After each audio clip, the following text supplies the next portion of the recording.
Welcome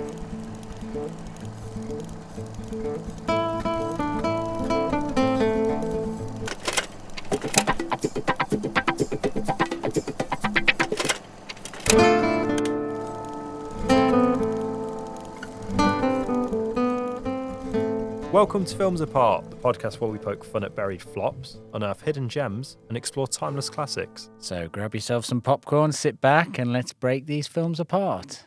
Hi guys, just before we get started, please remember to rate us and like us on YouTube, rate us on Spotify, on Apple Music, whatever you're listening on. It really helps us out. Would you say, am I a 9? Am I a 10? Is Kyle a 7 or an 8? Yeah. You know, what popcorn would you... scorers. Give us a popcorn score of your own. Give us a score, rate us out of 10. Yeah. Yeah. So maybe the viewers can be like a toffee score. Toffee popcorn. Yeah, if that's what you want to do, give us a toffee. Give us a toffee score. Hello, welcome. Today's episode is... Clueless. Clueless, the 1995 chick flick rom-com. Written by Amy Heckerling. We were just having a discussion before we hit record about what would I do about the synopsis for this film because we're not really sure how to summarise it. We're never really sure how to summarise it. I mean, it's part of the fun. Sometimes we Google it and we come up with something, and then we tell you that, and then other times we bumble along. Yeah. But I don't know. We just let us know. What do you want? Do you want us to get it from the internet, or do you like us just our inane babble? Or do you want us to actually try and do like a proper synopsis? Yeah. I don't think it matters. Is where I'm coming from. I don't really care about a synopsis. Yeah. I'm under the assumption that if people are watching the podcast on a film, they probably know of the film anyway. Maybe they don't. And then if they don't, why are they coming to us to find out about it? Stumbled across this by chance. What's this madness? Yeah, Clueless. They are clueless. Yeah. So today's episode is not actually about the film. It is about just how clueless we are. Some feedback that we've got. Yeah. So I'm going to bumble along and try and get a little synopsis for this film that'll probably last 5 minutes as it always does. And then I'll edit it. So I'm cheating. I've got one up on Google. I'm getting rid of that because I'll end up just reading parts of it. Yeah. So the film follows a popular blonde in LA who's going to school, and she's clueless about the world and love and popularity and the meaning of life. And it's basically a film about her coming to terms with what is love? What does it mean to be life popular? and love? Yeah, it's about life and love. And she's obsessed with makeovers and giving other people makeovers, being a matchmaker, whereas it comes to the end and she realises that she's actually got to have a makeover. It's not what's on the outside, it's what's on the inside. Oh, that was a very nice synopsis, I think. I think actually that's one of the better ones. I mean, it doesn't include anything about what actually goes on. But no, like, her stepbrother comes back, and her actual. But then we'll go through this. This is what I'm doing. I'm doing it now. I'm doing it now. The little synopsis. Yeah. Did you like it? I did like it. It was a film which, because of it's obviously a chick flick, by the front cover. I know you shouldn't judge a book by a front cover or a DVD, but it looks so girly, and it's obviously very Barbie and bratty, and I think it caught me off guard similarly to the first time I watched Legally Blonde, where you expect this, but there's a lot more under the surface. Yeah. It's not just that, it's a satire on that. Yeah. And I really enjoyed it. Yeah. And there is a real warmth to it as well. So any sort of blondness, brattiness, that sort of kind of thing that you would normally see in an American high school movie, where you've got the kind of bitchy kind of girls and all that. It isn't. It bucks the trend.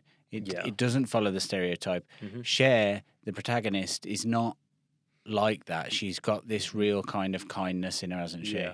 Despite having this sort of obliviousness. Yeah, she's oblivious, and her kindness might come from sort of personal gain. But she's still being nice. She sets up two teachers together who seem in love. But then she does that so she gets a higher grade.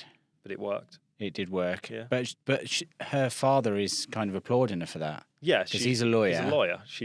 And he is a teacher of debate, so she's debated herself from a C to an A. So she's a product of her parents, Yeah. or parent, because her mother passed away when she was young. She's got a single father who is seemingly remarried and divorced now, living alone. He runs a law firm. I think he does commercial law, doesn't he? And his previous stepson still comes to him because he sees him as a father figure. So you have Josh, played by the unaging Paul Rudd. Well, actually, I thought it was quite interesting in this film. He looked younger than I expected him to look. He looks younger, Yeah. Because we're so used to saying that Paul Rudd hasn't aged. Yeah. But actually, when you look at that film, you're like, oh, no, he has. Yeah, he has. And actually, I did see him Not badly. No, he hasn't badly, but I did see him in a trailer for something the other day, and I did think, it's finally happened. He has aged a little bit. There's that great joke in Deadpool and Wolverine where you have Cassandra Nova, the villain. Her base is the skull of Ant-Man, and it opens up and you see his skull and they're living inside it, and Deadpool goes, it's finally happened, Paul Rudd's aged. yeah. And it has. It has. Beyond that. But yeah, so anyway, so Paul Rudd's character comes into it, and as I say, he's a stepbrother of Cher, Josh, his name is, but he's also the love interest. Yeah. So let's get straight to that, because that's straight into it. That's the awkward, inconvenient reality of this film. And like we mentioned either last week or the week before when we covered Crazy Stupid Love. Yeah. This film does that where it's unconventional. It explores love in an unconventional sort of way, and you mentioned that you like that in films where it's not scared to take risks outside of the norm and expectations. Yeah, where it bucks a trend. It's not a stereotype. It goes its own way and does its own thing, and so it feels authentic and real. Yeah. I do like that. And I think it sets it where it is like they have this brotherly sisterly bond where they playfully hate each other and joust at each other, and then it comes that you see they really do quite care about each other, and it's a gradual realization. It's a realization that this is quite a nice brother-sister relationship, and then it's like maybe it's not really that. Going to the any other show business section that I'm trying to force us to have, it feels like. Fox actually passed on this movie. Okay. And they passed on the movie wanting to focus firstly more on the male characters in it, so they got her to change it. And because they felt like the stepbrother, stepsister relationship was wrong and that you couldn't do that. And to quote Amy Heckerling, she said Fox was going, how can you have sex with your stepbrother? And it's like they're not related. Yeah. Their parents were briefly married, and Cher's father is still nice to Josh. Yeah. That's not verboten, Yeah. So her stance was like, it's allowed. Yeah. That makes it all right. It's done in porn all the time. But anyway, Fox passed. Fox passed on it. Yeah. And then Paramount took it, and the Paramount producer Scott Rudin told her to put all the things she'd taken out for Fox back in. That's nice. Yeah, that's actually a nice producer. He was a deviant, but he was a deviant one. I've got no idea, but he might have been. Yeah, he was married to his sister, but but anyway, it's interesting the way they deal with that, because to begin with, their stepbrother, stepsister, nothing's going to go on there, and then they have a moment when. Is it after he goes to pick her up? I don't know if it's after he goes to pick. No, I think it's before then. There's a few moments. There's one. Is it you on about the one on the sofa when she's taking her hair clips out? Yeah, I think it's after. And he calls himself a brother type. Yeah. And she goes, "You're not my brother." Yeah. And I feel like that's okay. We're edging towards it. Yeah. We know the way this is going to go, but we're edging towards it. And she calls him. She says, "Oh, we can't be all as cute as you without trying," or something like that. A bit of flirtation. Yeah. And there's the moment when he sees her coming down the stairs. Now, you probably wouldn't have noticed this because you're not a massive musical fan in the same way that I am. Okay. So there's a moment when she comes down the stairs with a white dress, and he sees her and he's like, "Oh, wow." And he tells the dad, "You're not going to let her go out like that, are you?" But he's like kind of, attracted to her. She comes down to the music from the 1950s musical Gigi, which is about... It's a French novel originally, and it's about a kind of an older French man who's got a really kind of almost fatherly relationship with this girl, or like a brotherly, I suppose. It's similar, a brotherly relationship. But then he catches her just at the moment as she becomes a woman. And it's the story of his realization that he's in love with her. So you have this moment when she's coming down the stairs. There's a moment in Gigi when Gigi comes down the stairs in a white dress, and he's like, wow, you're now a woman. Yeah. She comes down to the music, and then there's that moment when she realizes she's in love with him, and she goes in front of the fountain. All of a sudden, the lights come on behind the fountain, and she goes, I'm in love with Josh. Yeah. And that's what he does in the Gigi film, and I'm sure it's in front of a fountain, so it's like a proper allusion to that film. Yeah, that's quite nice. I thought it was nice. Yeah, I wouldn't have known that. That's some other show business. That's the section. That's the section. I'm obsessed with it. Yeah, my question was going to be, is it distasteful? And I think the thought of it, on the surface, it leaves a weird taste in your mouth, and it feels like, is it odd? But I don't think it is, because they've not grown up together. Their parents lived together for a bit and dated. Amy Heckerling goes out of her way to say they were very briefly married. Also, you've got the father. It seems to me like the father's aware of it. Like there's that moment when he says, "Go to the party," and there's a look on his face, like, I know what's going on here. You know, there's more to this than you just wanting to protect her. Yeah. So he's aware of it. And he obviously loves him, doesn't he? He loves that guy because he's following in law, and he's doing what he admires him as a man. And he's enough for his daughter. Yeah. I think it's interesting though that we never get to see his reaction. Maybe that's telling of it, how he's already sort of approves of it, but we never really see the reaction of after they've got together. We don't see the father again. No, because Josh kills him. Because he's so embarrassed by it all. He's like, I can't have my stepdad seeing this. Yeah, I don't think it is distasteful. No, I think in the synopsis it sounds weird, but watch the film. Anyway, that's the bit that everyone will talk about, and that's the thing that I heard a stand-up comedian talking about it the other day, and they were talking about this, going, it's really ick, and it's really, and I was thinking, well, it's a good film. Yeah. So anyway, so that's that out of the way. So talking about her other love interests, Christian, who he's a friend of Dorothy, beat poet. To quote the film. Yeah, to quote the film, friend of Dorothy. I don't know if that's still a saying. You love that, don't you? I liked it when he said it. It just, I don't know. Yeah, made me chuckle.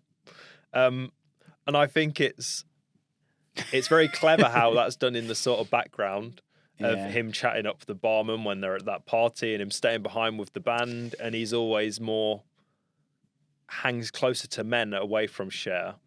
And he's obviously she's trying it on, and he's kind of like, I'm tired. I gotta go. It reverses that kind of relationship where normally you're just a friend. There's a kind of woman that's going, no, I'm tired. I need to wash my hair or whatever. It's him making the excuses. Yeah. I thought that again, that's another example of that sort of bucking the stereotype. But I also thought that the fact that she was attracted to him was a little bit like that, because he's a bit of a weird character, isn't he? He is. He's very much. He's almost like a gangster from the 50s. Well, it's like when he has his leather jacket, he goes like, "Is this James Dean or I can't remember the other actor's name that he mentions." It's like Marlon Brando. Maybe I'm not sure, but and that was something I wanted to say. It's really nice how he's characterized, because he's not that stereotypical feminine homosexual character where he just acts like one of the women in this big group, and he's not that. He's really quite manly, and he sticks up for Ty in the mall where the two men are fighting with him. He stands up for her, and he is quite a James Dean figure. But then he's also got that artistic side to him where he really appreciates art, which might be more. But and he's reading the book that he's reading in the class is by William Burroughs, who was known for being kind of a gay writer. Mm-hmm. Well, I think he was bisexual, but he wrote a famous novel called Queer, which is the film's just come out about that with Daniel Craig. So I thought that was an interesting little prop that they put the William Burroughs junkie one rather than being glaring by putting Queer. It's like a little hint. Yeah. I did notice the book and thought I wasn't aware of what it was, but I was like, that's probably a hint towards it, because I think it's quite easy to assume that he is maybe gay and he's just looking for like a friend. Yeah. And they have a really nice relationship between the two of them. Yeah. So it just made me think about a conversation we had earlier, but I don't know whether that's a conversation we want to have about friendships and growing up and relationships with girls when you're growing up, and how, as kind of fellas, we tend to assume that if we've got this friendship with a girl, that there's obviously something more there. Yeah. Whereas it often with the girl, it might be that actually they do kind of view you as a friend. Yeah, and it's comforting to have a guy who maybe you're not romantically interested in. Yeah. And I think it's interesting because of that is almost that sort of relationship between like a best friend guy and a girl. It's always it's always described as quite like siblingy, and it's interesting that the person that's closest to her brother she ends up getting with. That's a really good point. Yeah, isn't it? Yeah, it is. It's like, how many times have you heard that? You're like a brother to me. But actually, we could have said then, well, have you seen Clueless? Yeah, they look in Clueless. Is that a good thing? Mate, that film is made for those of us in life that have had that experience where we've been told you're like a brother to us. So now we can go, listen, watch this film. Watch this. Yeah. Some other characters in the film, Murray and I forgot what singer she's named after, and I think I'm going to butcher it. Dion, yeah.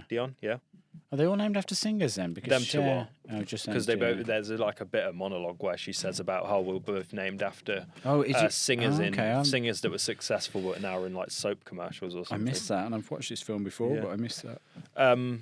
I thought they were great. Murray, I love him, especially that scene where they're in the car. He was in Scrubs. So I think I recognised him. Yeah, he looks younger. That scene in the car is brilliant. Mm-hmm. Like, firstly, when they go down the freeway. When they go down the freeway, it reminds me of like when you learn to drive and how you're first scared of going on the motorway. I thought that was so like true to life. Mm-hmm. And I read just before we started this, I was looking for like trivia stuff, and I read that Amy Heckerling had written that about her fear of driving on the motorway or the freeway. Yeah. So it's come from a real place, and you can and it's interesting that when I watched that really stood out for me. Yeah. Partly because my sister's just learned to drive, and she's still not driving down the motorway. She's just too scared. Yeah, I feel like it's something that's very common in like new learners. It's a rite of passage, isn't it? You know, it is terrifying the first time you do it. And then he reveals that that's when she finds out after as well that Murray says like who they're talking about, who's this guy that you think you're in love with, and he goes Christian, and he's like, Christian, he's a friend of Dorothy, and then all these things, and it's like all the guys are aware of it but the women aren't really. I also have a note that says fuck you Elton. I don't like Elton, the character they tried to hook up with Ty. And he's just a snob. He's like, I should be with you. You know, she's not of my class. Yeah. I don't think you meant to like him, but no. He also leaves her in the middle of like a really rough part of LA, and then she gets a gun put to her head. Yeah, and he tries to like come onto her after like 4 times of being told no. He's just relentless. I love how Alicia Silverstone does that. Like how she's like got a gun to her head, but this is a designer coat. Yeah, she's like, I can't lie down. No, you don't understand that this is it. And she's like, yeah, and I've got a gun to your head, and she's like, oh God. She's just like has this little tantrum. But it's great because she gets on the ground and he goes, stay there, count to 100. I'm so sorry, runs off, and she counts to 4 and then gets up. She can't even be asked to get to the 100. She's very good in it. And that's when Josh, he comes to the rescue. It's the only person that she can depend on. Yeah. And he leaves a sort of girl that he's with. And then you have a moment in the car, they're not together again. Yeah. Which is a really good moment because it shows that she's not clueless. Yeah, she's not stupid. Yeah. When his partner is talking about Hamlet and saying, she quotes a line that Hamlet says, and Cher goes, "That's not Hamlet." Yeah, and I think I know what Hamlet would say, and she's like, "No. Well, I know what Mel Gibson would say, and that's that Polonius guy." Yeah. And Paul Rudd's just like smiling away, like in the front. Gets the shit for it. He gets a dirty look. And then you see him take her to the door, say bye, and you don't see her again. So that's the end of that. Yeah. And I think a lot of it does. A lot of his failed relationships come down for that sort of relationship he has with Cher, of how there's that jealousy because of they can see that there's something more there. So the other side plot that's going on is that she is helping. What's the name of the character? Ty. She's helping doing one of her makeovers. Yeah, she's helping Ty, who comes to the school, and she sees her in these casual clothes. Yeah. And immediately it's a project. Like, Yeah. I want to. She's the new girl. I want to help this girl. I want to be. And she gets the girl, and as the audience, you're fully aware that this girl is like a complete stoner, like from the off. But Cher seems oblivious to this to begin with, and she's just like taking. And she already knows who she is as well. Yeah. That's the thing. But her sense of identity in Cher's mind isn't right. She could be so much more. She could be popular, and Cher doesn't really understand that that's not what everyone aspires to be. But Ty's she's brought into it anyway. So you have that. The journey of her is I thought it was really interesting. She actually uses those words, and I actually thought that before she used it. She says, "I've created a monster," because later in the film, Ty has become like her. Yeah. She's become Horrible. this a bit more shallow, a bit more concerned about her looks. She's kind of mean to the guy that's into her, who she was into originally. Yeah, she's the first guy bumps into him, and they have a really good conversation about their drawings, and you're like, oh wow, there's chemistry here. Yeah. But Cher's like, no, you can't. He's like a lowlife. You can't be with him. He's not one of us. But she is one. She is like him. She's a stoner. He's a stoner. I really liked Travis, and all I could think was, "It's John from Garfield." That's where I know. But yeah, so you've got this journey of Ty, Yes. yeah, where she eventually becomes like a mirror image of the worst of Cher. Yes. And then Cher sees herself in her. I think that's the learning for Cher, is that she is reflected back through Ty. And she's like, oh no. Yeah. And she sees the way Ty treats Travis. And she's like, Travis is actually, he might not be one of the cool kids, but he's a nice person. She punts him off. And that's the beginning of her transformation, isn't it? Yeah. And then, but you have a really nice moment where Ty sort of comes back to, and you see her when she apologizes to Cher. She's sort of the makeover. Her hair's back to how it was before. Yeah. She's back in the sort of clothes, like her checkered shirt. When they're going to see Travis at his skateboard league. Yeah. And let's never argue again. And they're like, yeah. But yeah, it's a nice moment where she refines her sense of self and can then see that Travis is for her, and she's better suited to Travis, and he's a good guy. What I felt about the film in, I don't want to say in a negative sense, but I was just aware of the fact that the film is kind of dated. Yeah. It surprised me, actually, because in my head, I still remember it as this classic. But I guess one of the things that defines a classic, and I'm not saying it's in any way a bad film, because I think it's a good film, but one of the things that defines a classic is normally that it's timeless, isn't it? That time doesn't seem to do anything to it, but time had done something to this film, I think. Yeah. You know, like even from the beginning where you see her, choosing her clothes on a computer. Yeah. You know, that's really dated, and you know. I was like, "What is this? Is it not like a sci-fi?" Because I didn't know anything about this film. And they use it. I was like, "Is it not like weird science?" I was excited, and then there's like pages in it. Pages, yeah. Yeah. Do you have any experience with pages? I never used them. I know what they are from films and stuff. And Beck said to me, she said, "I bet you Kyle won't even know what a pager is." And I went, "You'll know what a pager is." Yeah. And then she said, "Yeah, but she won't know how it works." And I thought, I don't really know how they work, because they were a bit before me, really, as well. Yeah, I assume it was just like a text message, like an email. It's just like a little text message machine, thing, ain't it? Yeah. No, I think for someone my age, I'm pretty good with like tech, retro tech, because I like making mixtapes and stuff. I have like a cassette recorder. Well, that was the other thing. There was tapes in it that dated it. The costumes. I thought the costume design and like everything was amazing. When they were coming up with the costume, that because she wanted to have this real diverse wardrobe, a lot of the suits and costumes weren't actually the way people looked then. She had to come up with them herself. So she designed all of these things herself, and she had to source them herself. So she went to like thrift stores and all that sort of thing. And so it's a real. That is cool. It is, yeah. It's a real creative effort. Something that I wanted to say about how you say it's not sort of withstood the test of time, which I think is a threat with any film that deals with technology. Yeah, this is what they say about using mobile phones.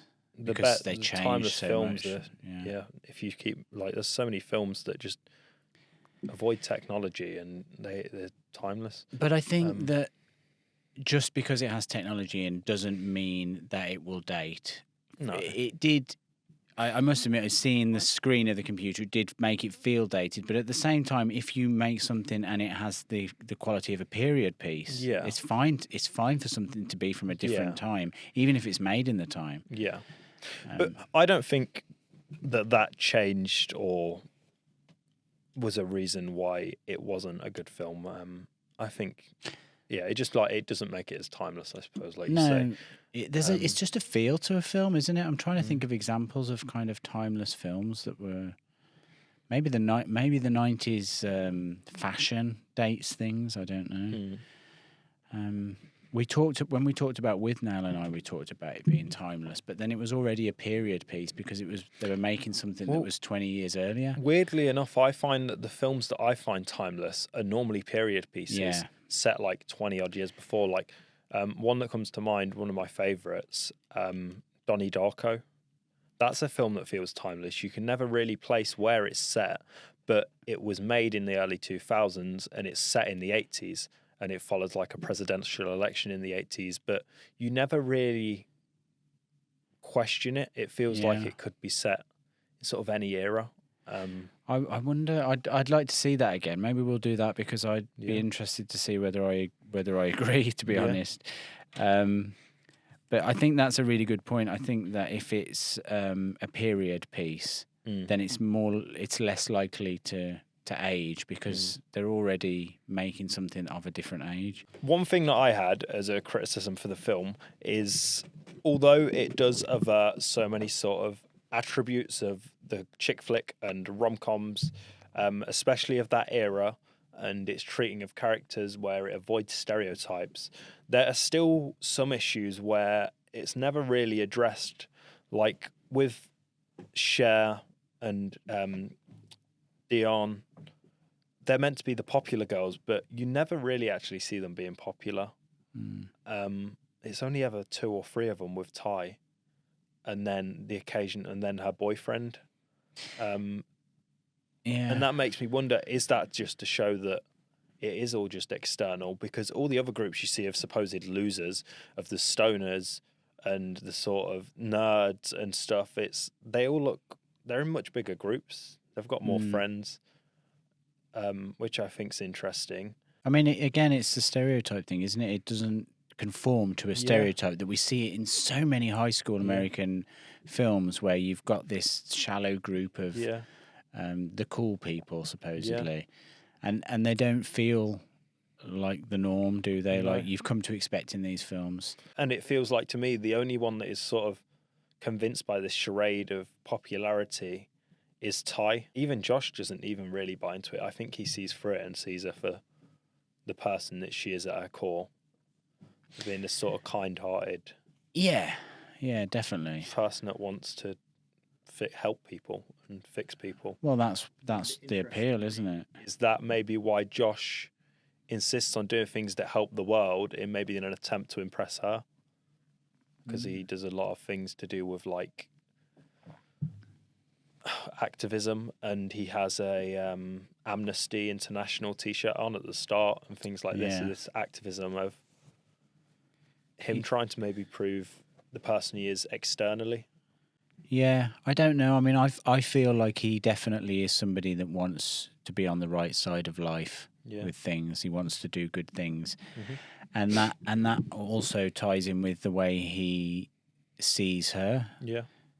seeing beyond that Yeah, he doesn't take it for shallowness. He face sees value. it as Clueless. He sees it as just life experience.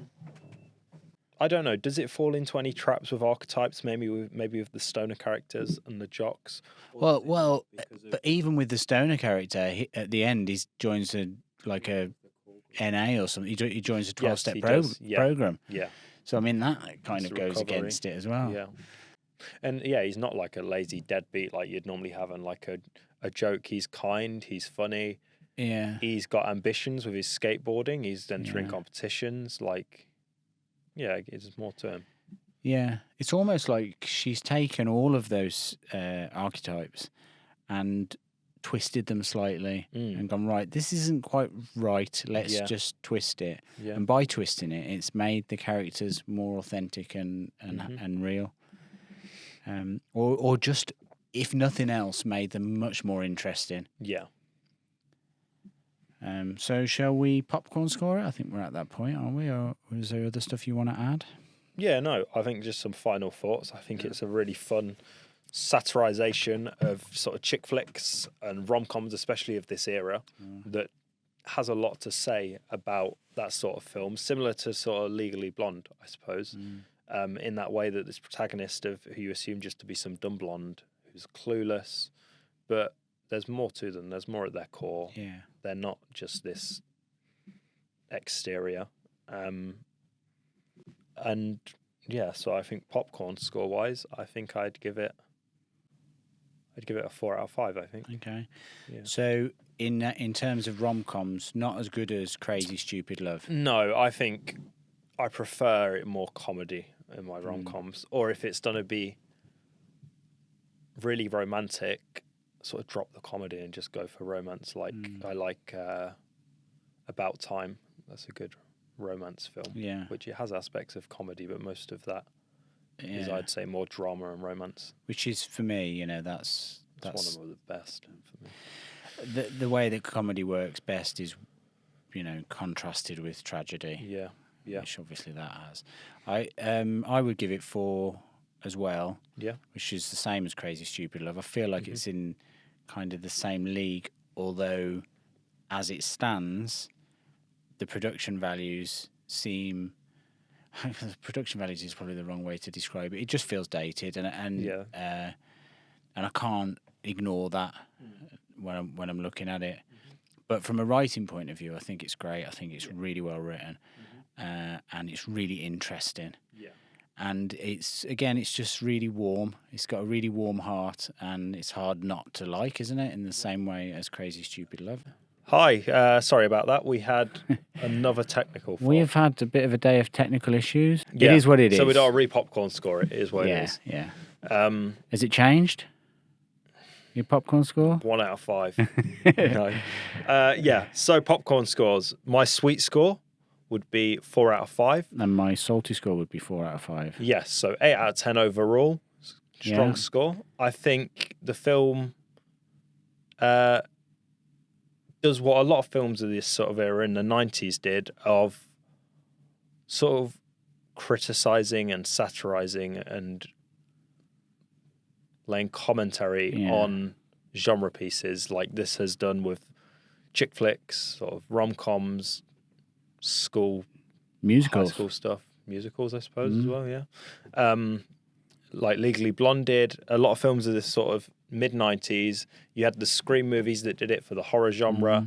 And I think it's interesting that since then, a lot of these criticized archetypes and stereotypes in films and sort of lazy aspects has almost came and returned. You have a lot of sort of rom-coms that are just like straight to streaming that are very lazy, and the same thing, a girl falls for a boy and she's not good enough for him and she wins him over. Hallmark movies. Yeah, Hallmark movies.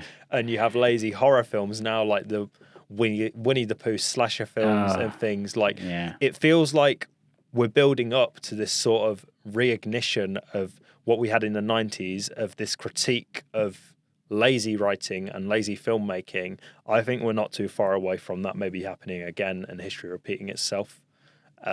With even some of the films that criticised now being a part of the problem, like the Scream films, they still have something to say, but the new reboots, they've just become a franchise now.